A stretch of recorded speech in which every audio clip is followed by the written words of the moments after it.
इदानीं वेद स्वाध्यायो भविष्यति। अद्य यजुर्वेदस्य चतुर्थोऽध्यायस्य 28 मन्त्रस्य स्वाध्यायो भविष्यति। स्वाध्यायमान मन्त्रस्य परिमाग्ने दुश्चरिता इत्येतानि पुष्पाणि पदानि सन्ति। अब वेद स्वाध्याय होगा। आज यजुर्वेद के चौथे अध्याय के 28वें मंत्र का स्वाध्याय किया जाएगा। स्वाध्याय किए जाने वाले मंत्र के परिमाग्ने दुश्चरिता ये प्रारंभिक पद हैं। ओम परिमाग्ने दुश्चरिता ब्राधस्वामा सुचरिते भज उदायुषा स्वायुषोदस्थामृताम अनु। इस मंत्र के ऋषि है परिमाग्न इत्यस्य वत्स ऋषि, अग्निर्देवता, पूर्वार्धस्य साम्नि बृहति छंद मध्यम स्वर, उत्तरार्धस्य साम्न्युष्णिक छंद ऋषभ स्वर। सर्वे मनुष्यैः सर्वेषु कर्तव्येषु शुभ कर्मानुष्ठानेषु परमेश्वरः सदा प्रार्थनीय इत्युपदिश्यते। सब मनुष्यों को उचित है कि सब करने योग्य उत्तम कर्मों के आरंभ, मध्य और सिद्ध होने पर परमेश्वर की प्रार्थना सदा किया करें। इस विषय का उपदेश अगले मंत्र में किया है।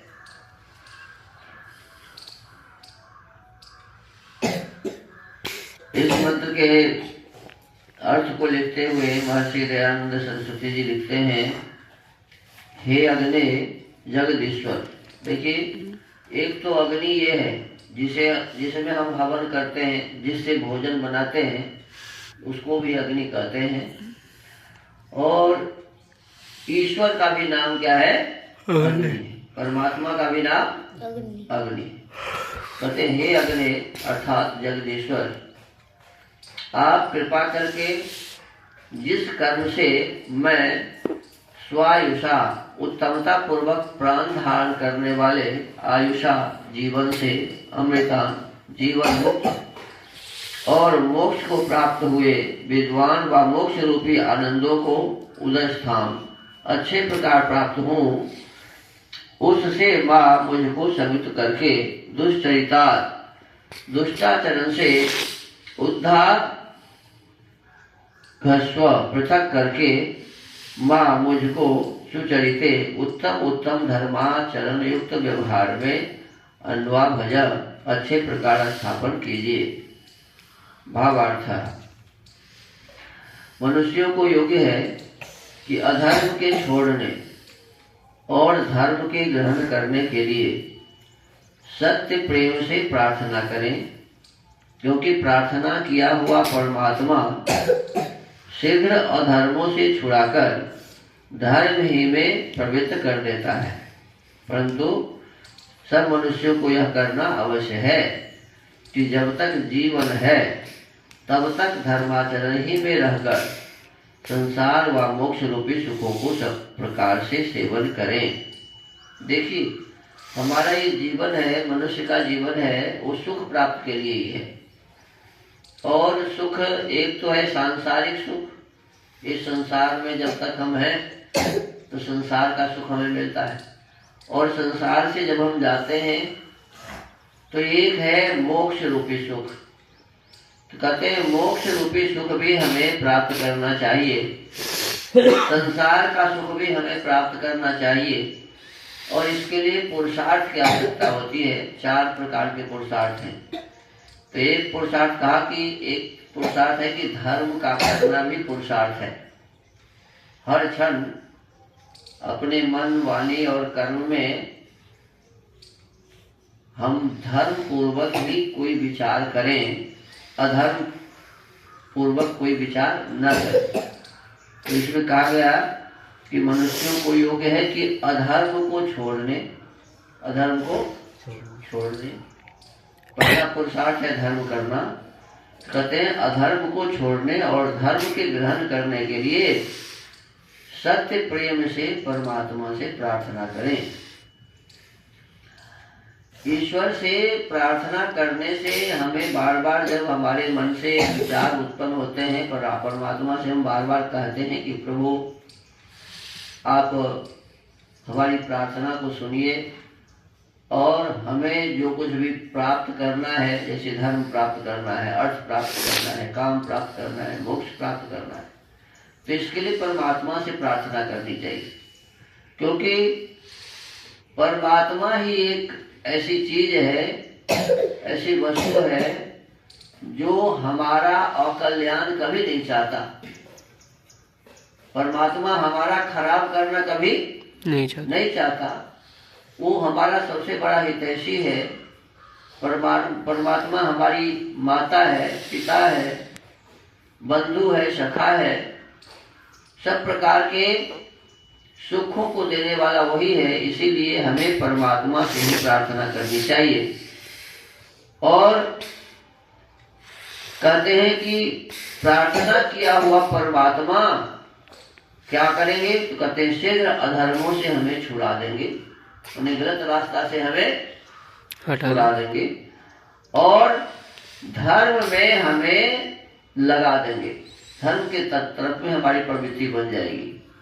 देखो बहुत सारे ऐसे लोग होते हैं जो गलत रास्ता पर रहते हैं और जब वो सच्चे हृदय से परमात्मा से प्रार्थना करते हैं तो गलत रास्ता उससे छूट जाता है और सही रास्ते पर वो चलना शुरू कर देते हैं।